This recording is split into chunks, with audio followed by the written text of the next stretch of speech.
Hello everyone, Mr. Fraser here. I just wanted to create a quick video to make sure everybody kind of had the basic steps for logging in tomorrow for the summer learning program. So the first thing you're going to do if you don't know how to log into the D2L platform, which is where students will be accessing all of our resources, is by typing in the address bar dsbn.elearning, elearningontario.ca.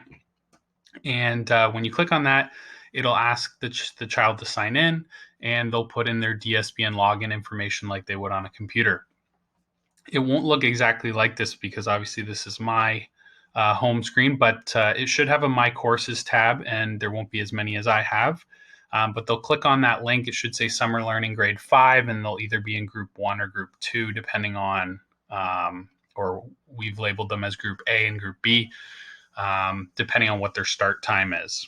So we'll wait for that to load, and we'll just walk you through the basics, at least for the first day's setup. As things go on, we might add a few things to the website, and I'll make sure to update parents with those changes to the website.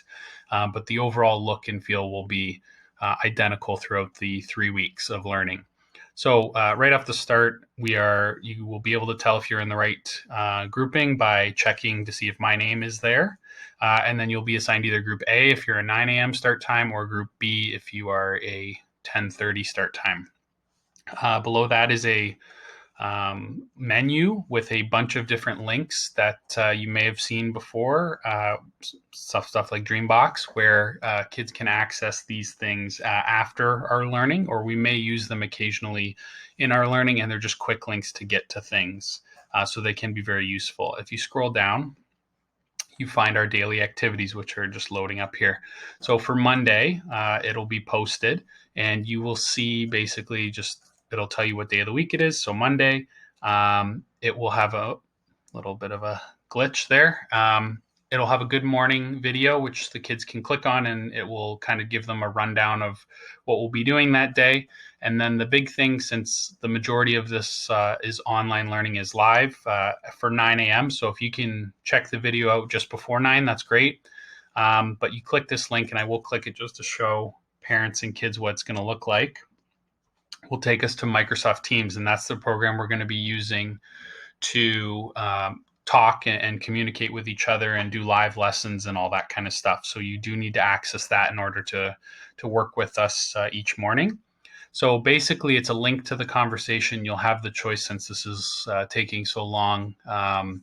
Basically, it'll give you two options. You can open Microsoft Teams if you already have Microsoft Teams downloaded like I do.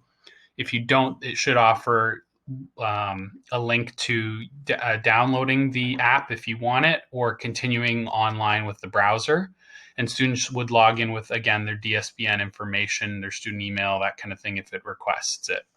All right, so this link will eventually not need all this stuff. It'll probably always ask you to open Microsoft Teams or continue in browser, and it would be your choice if you want your child downloading the Microsoft program.